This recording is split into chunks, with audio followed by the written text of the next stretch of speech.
20일과를 공부할 차례입니다. 여러분 제목 한번 읽어보실까요? 영적 전투. 옛날에는 여러분 전쟁을 하게 되면요, 싸움을 하게 되면 뭐가 중요했는가 하면 전부 힘으로 싸웠어요. 힘으로 싸울 때는 여러분 장수들이 거의 뭡니까? 보통 장수들은 일반 사람들과 다르죠. 키가 크든지 몸집이 엄청 크든지 대체로 옛날에 무기로 싸우기 이전에는요, 장수들이 힘으로 싸울 때는 장수들이 전부 힘이 좋았습니다. 그런데 무기가 나오고 나서부터, 특히 총이 사용하고 나서부터는 여러분 전쟁이 뭐로 결정되었을까요? 무기의 화력으로 의해서 바로 전쟁이 승패가 결정이 되었습니다. 근데 요즘 현대전은 어떻습니까? 현대전은 뭐가 승패를 가릅니까? 요즘은요, 무기나 이런 것이 아닙니다. 지상전 이런 것이 아닙니다.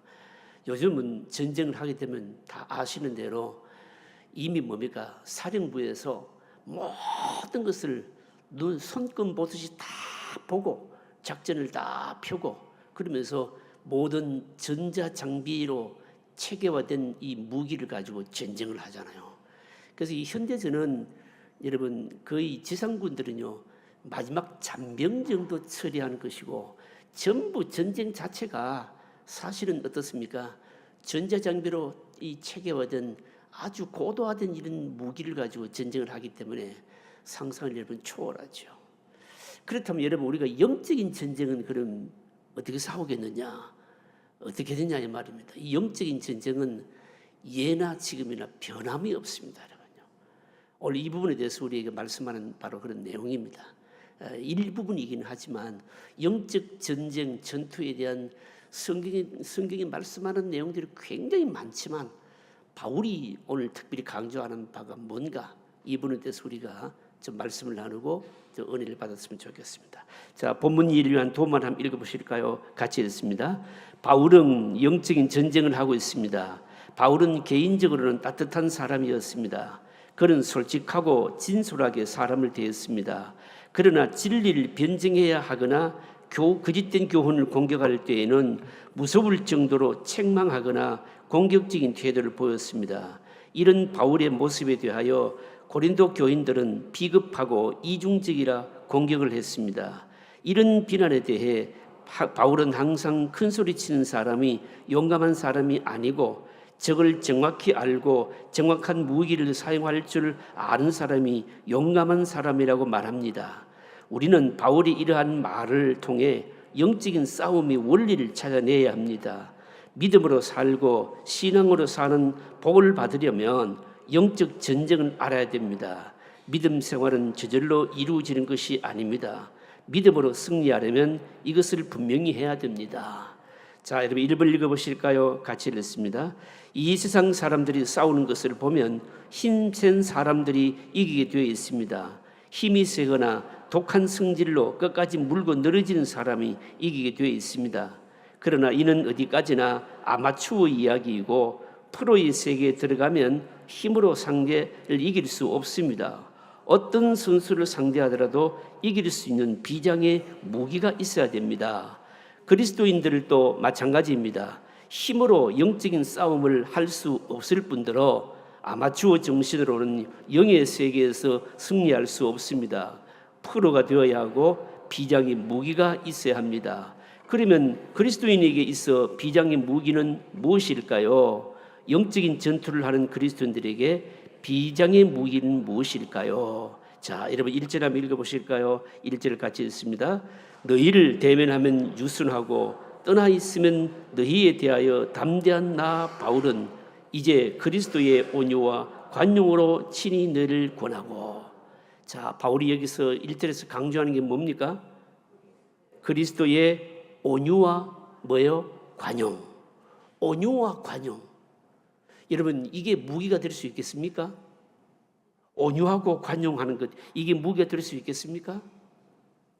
이 말씀 속에 그리스도의 온유와 관용, 이거는 좀 해석을 해야 되고요, 조금 우리가 묵상을 해야 됩니다. 여기서 말하는 온유와 관용이라고 하는 것은, 우리는 온유, 관용이라면 주로 어떤 이미지가 떠오릅니까?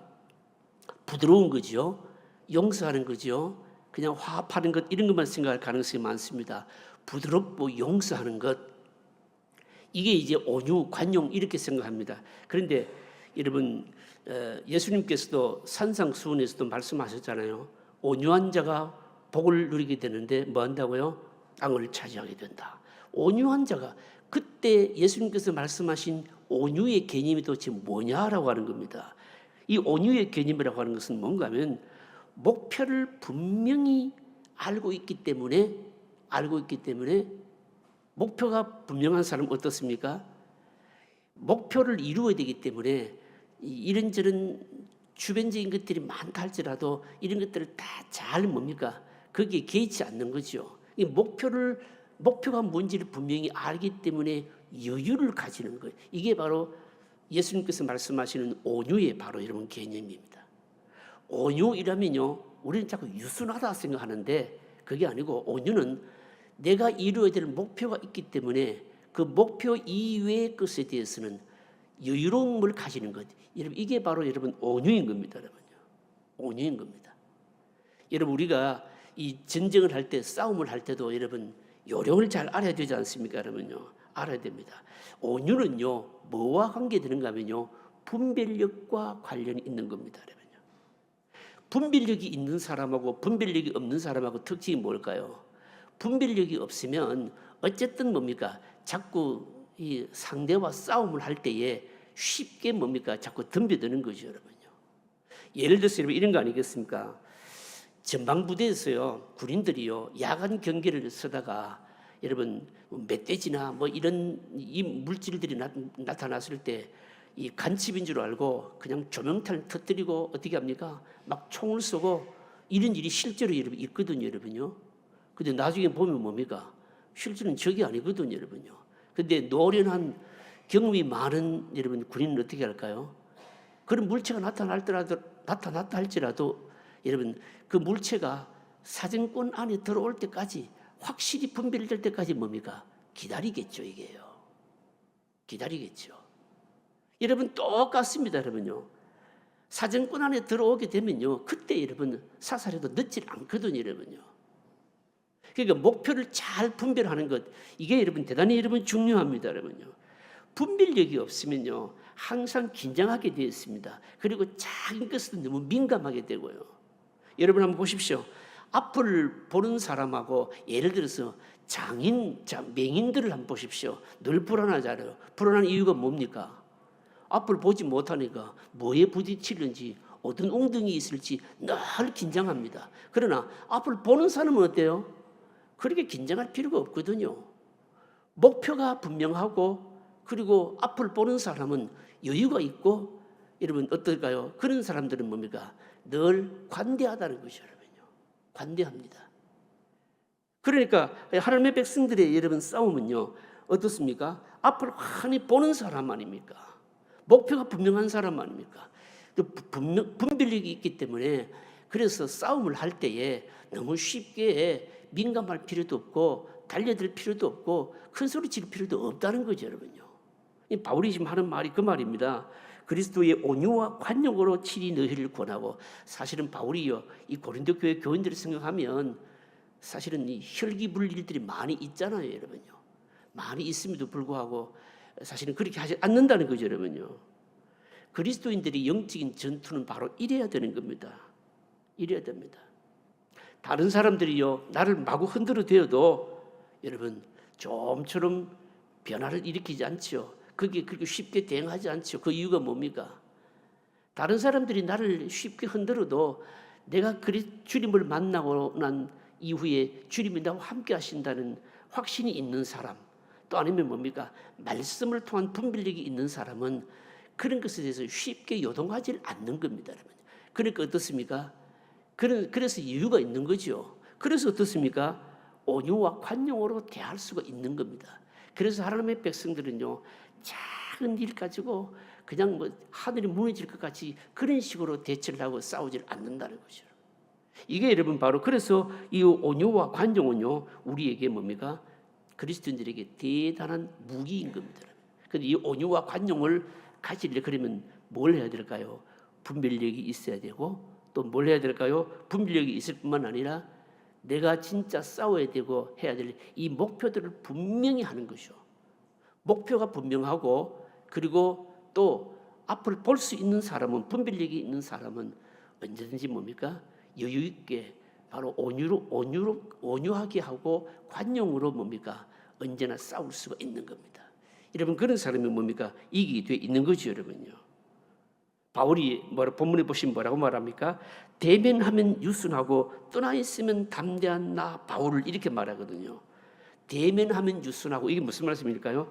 바울이요, 개인적으로는 사람이 굉장히 친밀하고 따뜻합니다.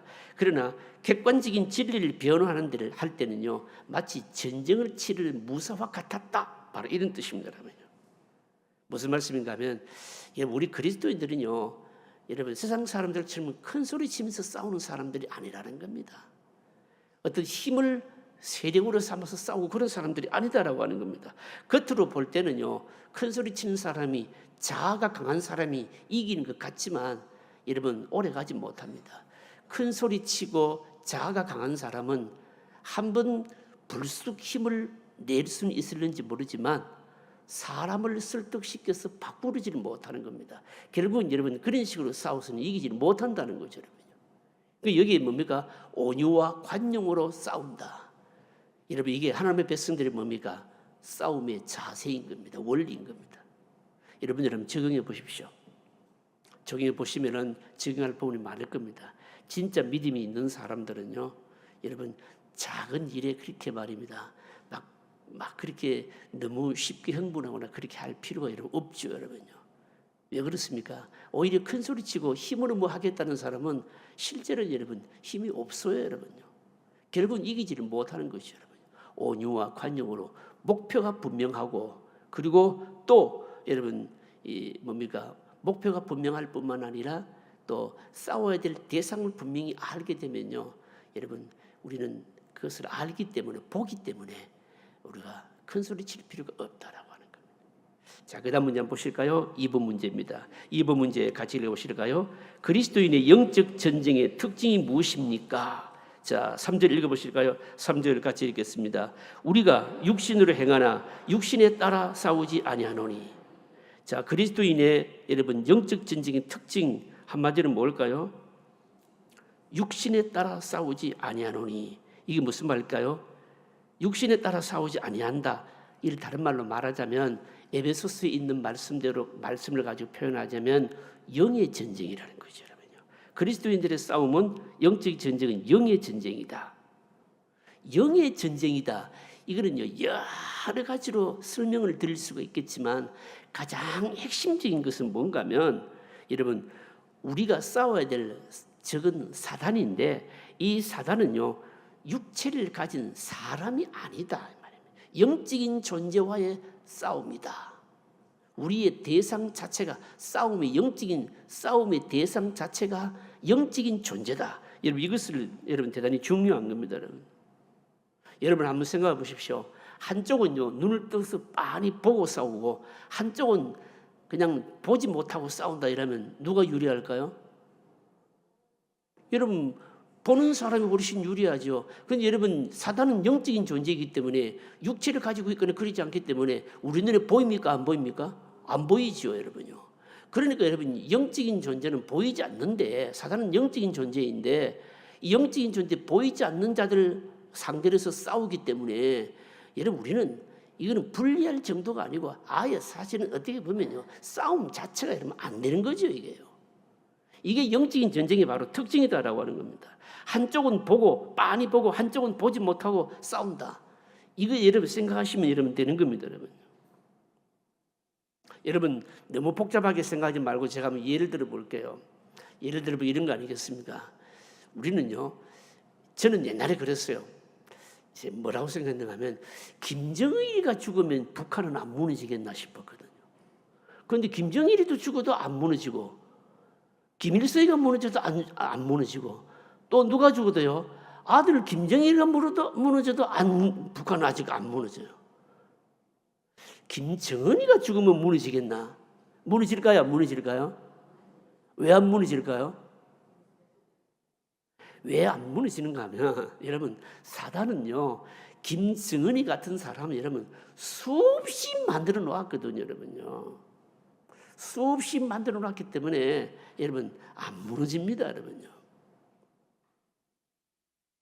디트리트 본 회프라고 하는 사람이 있습니다.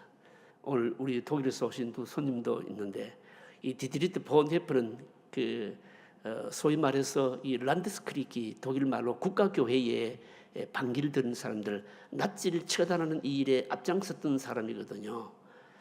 나치를 처단하는 일에 앞장서서 나를 따르라 이러면서 당시에 그 독일의 국가교회가 사실은 복음적이지 못한 부분에 있어서 굉장히 반응하고 항거한 바로 목사님입니다. 그런데 이 디트리트 본 헤퍼가 사실 이제 착각한 게 뭘까요? 나치만 죽이면 어떻게든지 뭡니까? 다 그냥 이 평균이 될 것이다 생각했는데 사실은 여러분 그렇지 않죠, 여러분요. 그렇게 하는 게 뭡니까? 실제로는요 한 사람의 문제가 아니라 그 사람을 조종하는 이 사단의 영은요 수많은 사람들입니다, 여러분요. 수많은 사람들. 이걸 바로 몰랐다라고 하는 겁니다, 여러분. 이걸 바로 몰랐다 이겁니다, 여러분. 히틀러 한 사람 죽인다고 여러분 다 끝나느냐? 그렇지는 않다는 겁니다. 사단은요 히틀러 같은 사람요 어마어마하게 뭡니까? 많이 만들어 놓았기 때문에 그 한 사람을 암살한다고 해서 될 일은 아닌 거죠, 여러분요. 그런데 본헤프는요 뭡니까? 히틀러 한 사람을 암살하면 될 것이다 생각하고 그 암살단의 선봉장에 바로 목사가 섰던 사람 아닙니까, 여러분요. 여러분 우리가 늘 생각해야 될 게 뭔가 하면 바로 이런 겁니다, 여러분요. 우리의 싸움은 영의 싸움이다. 우리의 싸움의 대상은, 영적인 싸움의 대상은 보이지 않는 사단이다. 영적인 존재다. 여러분 이걸 늘 명심해야 됩니다. 여러분 이걸 명심하는 게 왜 중요할까요? 평소에 제가 설교를 통해서도 여러 번 강조하잖아요. 어떤 사람이 말입니다. 너무너무 미워요. 근데 미운데 여러분 그 사람이 생각하는 사고방식이나 행동이나 이런 게 보이죠. 뭐가 보입니까? 그 사람의 본심이 아니라 그 사람 생각 속에 들어있는 뭐가요? 사단이 지배하고 조종하는 게 보이거든요. 여러분 그러면 그 사람을 미워해서 될 일은 아니에요. 이거요. 뭐가 문제입니까? 그 사람 속에 바로 생각을 조종하고 있는 악한 영이 문제거든요. 여러분 그래서 우리는 영적인 싸움을 하게 될 때 사람을 미워하기보다는 그 사람 속에 그 생각 속에 들어있는 뭡니까? 그 영적인 존재를 보아야 된다는 거죠, 여러분. 이게 영적인 싸움의 여러분 특징입니다, 여러분. 자, 그다음 문제 보십시다. 3번 보실까요? 3번 같이 읽겠습니다. 사단의 주 무기가 무엇입니까? 이렇게 묻거든요. 4절 하반절부터 5절까지요. 4절 하반절에 하나님의 능력이라. 요거부터 읽어보실까요? 오직 견고한 진도 무너뜨리는 하나님의 능력이라. 이는 모든 이론을 무너뜨리며 하나님을 아는 것을 대적하여 높아진 것을 다 무너뜨리고 모든 생각을 사로잡아 그리스도에게 복종하게 하니. 사단의 주 무기가 뭔가 이렇게 묻는데 여기 보시면요 주 무기가 이거다 이렇게 말씀하지 않잖아요. 보시면 뭐라고 말씀하는가 하면 모든 이론을 무너뜨리며 하나님을 아는 것을 대적하여 높아진 것을 다 무너뜨리고 모든 생각을 사로잡아. 이 말씀 속에 사단의 주 무기가 사실은 다 포함되어 있습니다. 사단의 주 무기가 뭘까요? 사단의 주 무기는 뭔가 하면요 이론으로 생각으로 하나님을 대적하게 하고 이런 게 바로 주 무기인 겁니다. 정리를 하자면요 사단의 주 무기는 뭔가 하면 첫 번째 주 무기가 뭔가 하면요 우리들로 하여금 믿음의 사람들로 하여금 어떻게 하든지 하나님에게서 자꾸 떠나도록 만드는 것, 이게 바로 주 무기입니다. 여러분요. 어떻게 이걸 어떤 방식으로 할까요? 인간이 가지고 있는 사상이나 아니면 철학이나 종교 이런 것들을 가지고 자꾸 하나님으로부터 독립해서 인간 스스로 바로 위대하다, 인간이 대단하다, 자유로워야 된다 이런 것들을 자꾸 심는 겁니다. 가르치는 겁니다. 여러분 사람들이 늘 생각하는 게 뭡니까? 사람들은 뭘 생각하는가 하면 하나님 없이 우리 인간이 스스로 독립해서 살 수 있는 길이 없겠는가? 늘 그런 걸 생각합니다. 자꾸만 인간 중심으로 모든 걸 자꾸 바꾸는 거죠. 뭘 통해서요? 우리의 사상이나 사고 가치관이나 사고 방식이나 이런 것들을 통해 가지고 인간의 위대함을 자꾸 높이고요. 어떻게 하든지 하나님으로부터 독립해서 자유로워야 된다고 하고 자꾸만 그렇게 가르치는 거예요, 이게요. 그래서 하나님으로부터 자꾸만 멀어지게 만드는 것, 이게 바로 사탄의 사실 주 무기예요, 이게요. 그리고 또 하나, 여러분, 마귀가, 사탄이 주로 사용하는 무기가 뭔가 하면 우리 개인의 육체적인 욕구를요 자꾸만 절대시하게 만드는 겁니다. 육체적인 욕구를 절대시한다. 여러분, 어떤 게 있을까요? 여러분 한번 들어보십시오. 이런 겁니다. 우리의 분노나 의심을 자꾸 믿게 합니다. 내 마음속에 일어나는 분노, 의심 이런 것들을 자꾸 믿게 함으로써 다른 사람을 파괴시킵니다. 또요, 뭐가 있는가 하면요, 우리 안에 있는 이기심을 극대화시키기도 하고요, 자극시키기도 하고요. 어떤 경우에는요, 또 사람이 가지고 있는 독특한 기질이나 파괴적인 이런 성격들, 이런 것들을 가지고 뭡니까? 자꾸 뭡니까? 부추기고요. 그렇게 해서 어떻게 하든지 바로 하나님을 대적하고 하나님 없는 사람의 모습을 자꾸 드러내게 만드는 겁니다, 여러분. 이게 뭔가 하면요, 이게 바로 우리의, 그러니까 개인의 육체적인 요구를 바로 절대시하는 것들, 이런 것들이 있는데, 이런 것들을 자꾸 부추겨서 뭡니까? 자꾸 싸움을 바로 일으킨다는 겁니다. 그래서 여러분, 겉으로 드러나는 것도 여러분 중요하지만 영적인 싸움을 할 때는요, 언제나 중요한 게 뭔가 하면 겉으로 드러난 것보다 더 중요한 게 보이지 않는, 드러나지 않는 것이 훨씬 중요하다는 겁니다. 그래서 우리가 영적인 전쟁을 하려면 뭘 해야 되는가 하면요, 보이는 것보다도 뭘 봐야 될까요? 보이지 않는 걸 봐야 됩니다. 보이지 않는 게 뭘까요? 그 사람 속에 있는 생각, 사고방식, 가치관, 그리고 그 사람이 가지고 있는 아주 패역한 뭡니까? 감정들, 이기심들, 그리고 파괴적인 성격들, 심지어 어떤 경우에는요, 어떤 사람은요, 굉장히 소심한 성격을 가지고 있는데 이 소심한 성격이요, 실제로는 다른 사람들에게요, 굉장히 분란을 일으킬 경우도 많이 있습니다, 여러분요. 여러분, 그래서 우리가 사람을 대하거나 영적인 분쟁이 일어나거나 이렇게 일어나게 될 때 이 보이지 않는 뭐가 작동하고 있는가, 내면에 보이지 않는 것이 뭐가 지금 움직이고 있는가, 이런 것들을 여러분 살펴야 되는 겁니다. 그래서 여러분, 사탄의 도구로 여러분 늘 이용당하는 사람들의 특징이 뭔가 하면요, 이 육신의 요구에, 자기 감정에 너무 충실하고 이런 사람들은 대체로 이 사탄의 이 요구에 어떻게 합니까? 굴복할 때가 많이 있습니다. 사탄에게 이용당할 때가 많이 있다는 거죠, 여러분요. 그래서 우리는 내 자신에 대해서 이 사탄의 도구로 이용당할 부분이 없는가를 살펴야 되고, 또 하나는요, 우리 같이 믿음 생활하면서 뭐 분쟁이나 분란을 일으키거나 어떤 싸움을 일으키게 될 때에 그렇게 사용되는 사람들의 내면을 뭡니까? 보게 되면요, 다 이해가 된다고요. 그럴 만한 소지가 다 있는 겁니다. 우리는 그래서 그런 것들은 뭡니까? 좀 꿰뚫어 봐야 되는 겁니다. 평소에도 봐야 되는 겁니다. 평소에 뭘 봅니까? 평소에 뭘 보는가 하면 어떤 사람은요, 믿음 생활을 잘한다고 하는데 사고방식 자체가 너무너무 세상에 깊이 뿌리 박혀 있는 사람들, 이런 사람들은요, 결정적인 순간에 말씀이 아니고 뭡니까? 자기의 사고방식을 주장합니다. 그런 사람들은요, 언젠가는 한번 사탄의 도구로 사용될 거다. 여러분, 기질적으로요, 너무 쉽게 혈기를 부리는 사람들 한번 보십시오, 여러분요.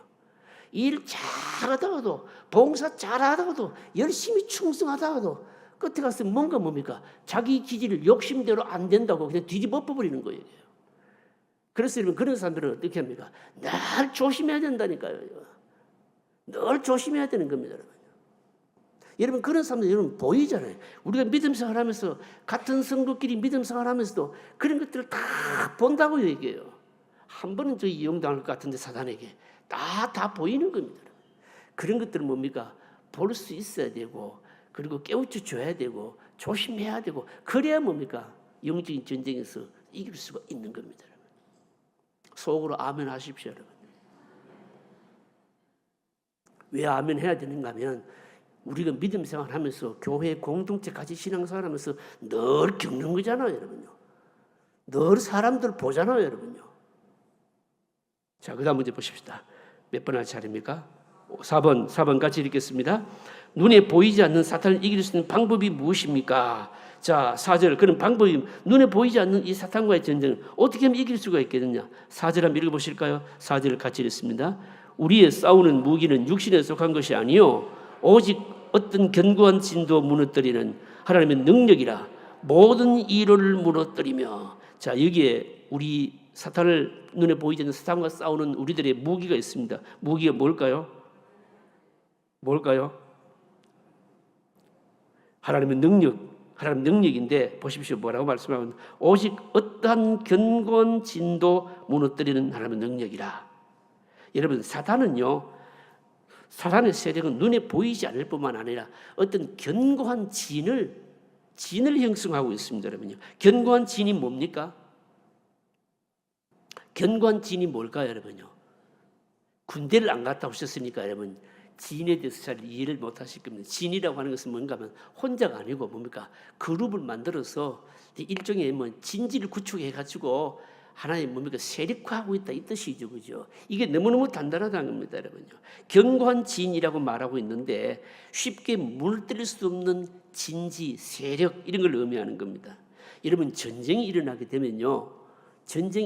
되면 사령부는 여러분 어디로 들어갈까요? 지하 진지로 들어가요, 여러분요. 여러분 그래서 그 벙커버스터라고 하는 무기가 그래서 나온 겁니다.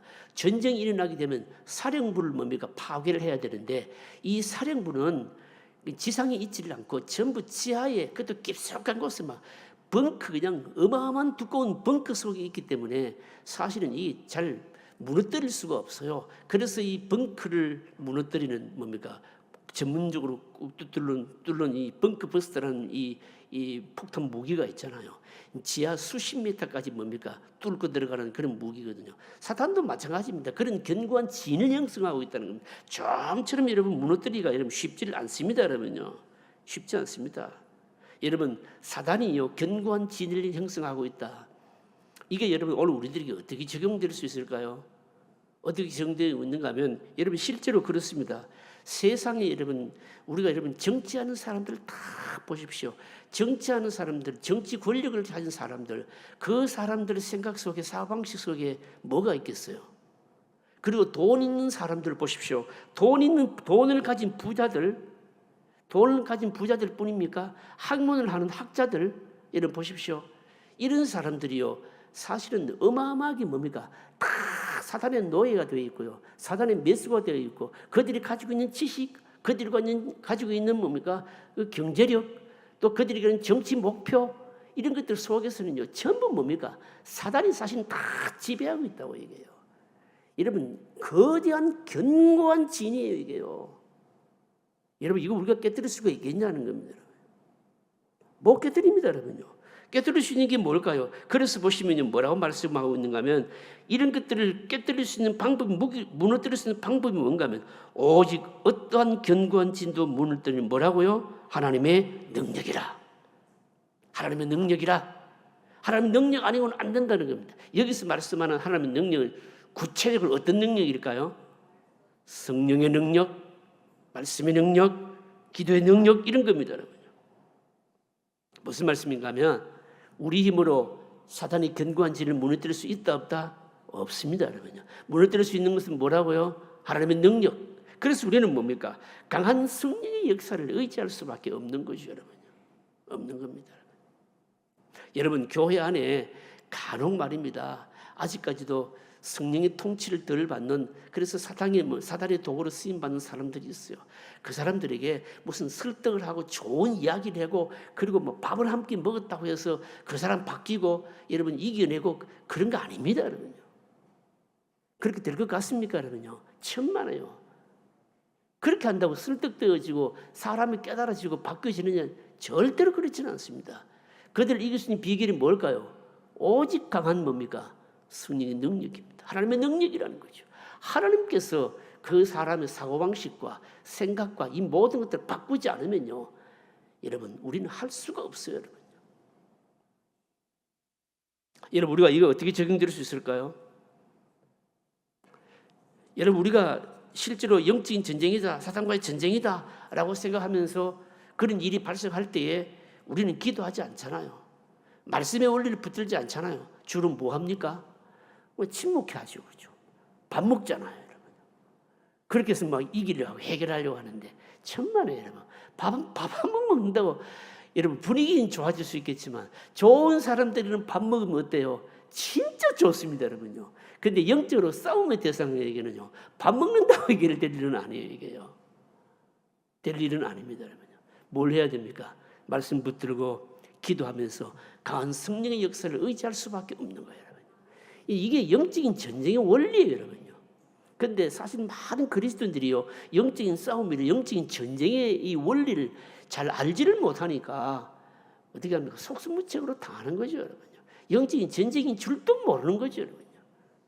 실제로는 여러분 영적인 전쟁이 여러분 얼마나 많이 있는지 모릅니다. 내가 좀 은혜 받으려고 할 때, 내가 좀 교회를 위해서 복음으로 헌신하고 섬기려고 할 때, 여러분 여지없이 뭡니까? 하나님께서 멀어지게 만들도록 하고요, 낙심하게 만들고요, 침체하게 만들고요. 사실은 그 다 뭘까요? 영적인 전쟁입니다, 여러분. 전쟁입니다. 어떻게 이길 것인가? 여러분들 적용하셔야 돼요. 그 사람 속에 뭐가 있는지를 보아야 되고요, 그래야 된다는 거죠. 그 다음 문제를 보실까요? 이 5번 문제는 문제가 대단히 깁니다. 제가 이걸요, 이 문제를 그냥 질문을 할까 하다가 이 책을 제가 만들 때 질문을 할까 하다가 그냥 질문해가지고 말을 해버리고 듣고 나면 끝나버릴 것 같아서 이게 중요한 원리라서 문제식으로 풀어서 설명을 쭉 해놨어요. 문제 안에 답이 있는 말입니다. 자, 여러분 5번 같이 한번 읽어보실까요? 같이 읽습니다. 예수님께서는 우리가 하나님의 말씀을 붙들 때 성령의 역사가 나타난다고 약속하셨습니다. 여기서 하나님의 말씀을 붙든다는 것은 인간의 생각을 의존하는 것과 반대되는 개념입니다. 우리 안에는 너무나 인간적인 생각들로 가득합니다. 그러니까 하나님의 말씀을 적용하기가 어렵습니다. 예수님을 믿는다고 하지만 주님의 말씀이 너무 낯설게 느껴집니다. 그로 인해 말씀과 생활이 따로따로입니다. 이러면 절대로 사탄을 이길 수가 없습니다. 사탄을 이기는 성령의 역사를 이루려면 말씀을 가지고 고민하면서 적용해야 합니다. 그러면 진리를 현실에 적용할 수 있는 능력이 생기고 세상을 이길 수 있는 지혜를 가지게 됩니다. 자, 첫 번째가 요거예요. 이게 무슨 말씀인가 하면 질문과 답이 뭔가 하면 이런 겁니다. 우리가 사탄과의 싸움에서 이길 수 있는 비결은 오직 강한 성령의 능력을 의지하는 게 이것밖에 없는데, 강한 성령의 능력이 나타날 수 있도록 하는 비결이 뭐냐? 첫 번째 뭐라고요? 말씀 붙들고 씨름해라는 겁니다. 그냥 예배 나와서 말씀 듣고서 내가 은혜 받았다 이게 아니고 말씀을 붙들고 씨름하는데, 이 말씀을 붙들고 씨름한다라고 해서 뭘 말씀하는가 하면요, 내 삶에서 어떤 문제가 일어나고 부딪힐 때마다 그 말씀을 가지고 이 부분에 대해서 성경이 말씀이 뭐라고 하는지를 가지고 자꾸 생각을 하고 적용을 하는 겁니다. 이렇게 해야 뭡니까? 그 사람에게 말씀이 능력이 되어서 사탄을 이길 수 있는 무기가 되는 겁니다. 여러분, 하나님의 말씀은요, 우리에게 무기이긴 하지만 아무에게나 무기가 되는 건 아니에요. 여러분, 이 말은 대단히 중요한 겁니다. 아무에게나 무기가 되는 건 아니에요. 말씀을 가지고 그 문제를 가지고 어마어마하게 고민해 보아야만이 뭡니까? 그 말씀이 나에게 살아서 여러분 능력이 되는 거예요. 여러분 실제로 한번 적용해 보십시오. 어떻게 적용할 수 있을까요? 우리 가정에 어마어마한 뭡니까? 시련이 있다. 아니면 믿음 생활 하는데 내가 저 사람 때문에 지금 너무 침체되고 이런 경우 많잖아요. 어떤 경우는요, 그냥 어떤 사람의 말 한마디 때문에 시험 들어가지고 내가 지금 교회를 떠날까, 하나님이 굿바이 할까, 막 고민 중인 사람이 있습니다. 여러분, 그렇다면 그 문제를 가지고 그 사람에 대해서 뭘 해야 될까요? 그 문제를 가지고 도대체 이 성경 말씀이 뭐라고 말씀하는지 평소에 들었고 읽었고 알았던 말씀을 가지고 곰곰이 뭡니까? 적용을 해서 생각을 해보라고요, 여러분요. 생각을 해보면 뭐가 나올까요? 답이 나옵니다. 답이 나오게 되면 그때 그 말씀은 살아있는 말씀이 되고 그 사람이 뭐가 됩니까? 능력이 되는 거죠. 그래서 무기가 되는 거예요, 이게요. 그래서 이 말씀은 뭡니까? 그냥 힘이 되는 것이 아니고 내 삶에 일어나는 문제에 실제적으로 적용을 하고 할 때 뭡니까? 살아있는 말씀이 되고 능력이 되는 겁니다. 그런 사람에게 뭐가 역사할까요? 성령께서 강한 역사가 일어나는 거예요. 이해되시겠습니까? 그 다음 또 읽으십시다. 두 번째. 자, 또 우리가 기도할 때 성령의 역사를 기대할 수 있습니다. 기도할 때 성령께서 우리 앞서가셔서 역사하시며 싸우십니다. 악한 마귀가 우는 사자처럼 돌아다닐 때는 기도할 수밖에 없습니다. 악한 마귀의 세력들이 하나님의 허용하신 범위를 벗어나서 주의 백성들을 공격하지 못하도록 해야 됩니다. 기도하지 않고 움직이는 것은 실패할 수밖에 없습니다. 자, 여러분 두 번째가 뭡니까? 우리가 이 강한 이 견고한 진을 파할 수 있는 것은 오직 하나님의 능력밖에 없는데, 오직 강한 성령의 능력이 나타나기 위해서는 뭐가 필요하다고요? 기도라는 겁니다. 여러분, 이 왜 기도가 여러분 필요할까요? 이 영적인 싸움은 앞에서 말씀드렸지 않습니까? 영의 전쟁은 일단 뭡니까? 싸움의 대상이 보이질 않는 겁니다. 베드로서 신에서 사도 베드로는요 뭐라고 표현하고 있는가 하면요, 우는 사자같이 산필자를 두루 찾아다닌다고 했거든요. 여러분, 우는 사자처럼 두루 찾아다닌다. 베드로가 이런 고백을 했는데, 여러분 베드로가요 이게 어디에서 나온 거냐면, 예수님의 십자가를 앞에 두고 자기가 한번 사단에게 철저하게 패배했잖아요. 그 패배의 경험을 가지고 얘기하는 거예요. 이게요. 자신만만했잖아요. 나는 절대로 예수님 모른다고 부인, 그런 일이 없을 거라고 장담을 했잖아요, 여러분요. 그런데도 어떻게 합니까? 여러분 쉽게 무너지는 거 보세요. 이게 영의 전쟁이거든요. 그래서 여러분 보이지 않는 대상일 때 우리는 뭐 할 수밖에 없다고요? 기도할 수밖에 없다는 겁니다. 기도하게 되면 어떻게 한다고요? 하나님 앞서가셔서 싸워주시고 막아주시고 물리쳐주시고, 이게 뭡니까? 영적인 전쟁입니다. 자, 그 다음에 또 세 번째, 그리고 또 읽어보실까요? 읽습니다. 그리고 강한 성령의 역사를 경험하려면 예수님이 하셨던 것과 같이 해야 됩니다. 예수님은 이 세상에서 사탄의 나라를 부수는 데 있어서 직접 싸우지 않으셨을 뿐만 아니라 오직 하나님의 뜻에 순종하여 자신을 버렸습니다. 자신을 버리자 강력한 힘이 생겼습니다. 강한 성령의 역사가 일어난 것입니다. 적용해 봅시다. 자, 강한 성령의 역사가 나타나기 위해서 여러분 꼭 필요한 게 뭘까요? 꼭 필요한 게 뭔가 하면 하나님의 뜻에 뭐 하는 것이라고요? 순종해서 자신을 뭐 하는 거요? 비우는 것, 버리는 것. 자신을 버리고 비우는 것. 하나님의 뜻이라면, 뜻이 분명하다면 자신의 뜻을 내려놓고 순종하여 자신을 버리게 될 때, 그때 어떻게 한다는 겁니까? 성령의 역사가 나타나는 겁니다. 여러분, 예수님의 십자가의 승리도 이것으로 일어난 거 아닙니까? 하나님 아버지의 뜻에 전적으로 복종하고자 했을 때 여러분 십자가를 감당할 수 있었거든요. 여러분 성령의 역사 체험하려면 뭡니까? 첫 번째 뭡니까? 말씀을 붙들고 뭡니까? 실험하고 적용하자. 두 번째 뭡니까? 기도하자. 세 번째는 뭡니까? 하나님의 뜻에 뭡니까? 복종하면서 자신을 비우자. 여러분 이런 자들에게는 성령께서 강하게 역사하셔서 반드시 이기게 해주시고 능력이 나타나게 되는 거죠, 여러분. 이게 우리의 뭐라고요? 무기입니다. 싸움이 뭡니까? 방법이죠, 여러분. 그 다음 문제 보십시다. 6번 마지막 문제입니다. 여러분 같이 읽어보실까요? 같이 읽습니다. 그리스도인이 세상과 사탄을 이길 수 있는 길은 단순성입니다. 생각이 복잡하다는 것은 마음속에 욕심이 남아있다는 것을 의미합니다. 복잡한 생각으로는 세상을 이길 수가 없습니다. 이 일이 복잡하게 꼬일수록 정직하게 말해야 합니다. 마귀는 모든 것을 거짓되게 말하므로 정직한 것은 마귀에게서 나올 수가 없습니다. 믿음으로 나아가면 마귀도 약해질 수밖에 없는데 정직하게만 나아가면 결국은 이기게 되어 있습니다. 그리스도인들에게 중요한 것은 얼마나 자신을 강하게 만드느냐가 아니라 어떻게 하며 자신을 통해 하나님의 뜻을 이룰 수 있느냐 하는 것입니다. 하나님의 뜻이 이루어지려면 자신을 비워야 합니다. 자신을 비운다는 의미는 세상에 대해서 무방비 상태로 있는 것이 아니라 정직하게 자신의 생각을 그리스도에게 복종시키는 겁니다. 복종시키면 성령의 역사가 나타납니다. 바울은 이것을 무엇이라고 표현합니까? 자, 5절 하반절에 무엇이라고 표현하는가? 자, 5절 다 읽어보실까요? 5절 같이 읽겠습니다. 하나님을 아는 것을 대적하여 높아진 것을 다 무너뜨리고 모든 생각을 사로잡아 그리스도에게 복종하게 하나니. 여러분 여기서 중요한 말이 뭘까요? 모든 생각을 뭐 한다고요? 사로잡아, 이겁니다.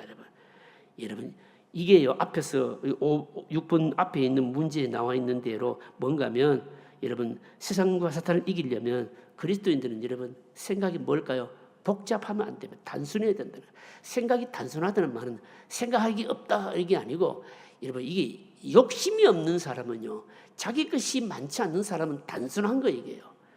여러분 말 많은 사람은 왜 말이 많을까요? 자기 욕심이 있어서 그래. 뭔가를 이루려고 하기 때문에 그래요. 우리가 하나님의 뜻이 딱 분명하고 그게 복종하려고 하면 사람은 굉장히, 여러분 그 사람은 뭡니까? 단순해집니다, 여러분요. 그리고 그런 사람은 뭡니까? 복잡하게 설명하지 않고 정직합니다. 근데 이게 그리스도인들에게 뭐라고요? 무기라는 거죠. 이게 무기입니다. 사단을 이길 수 있는 여러분 무기인 겁니다, 여러분요.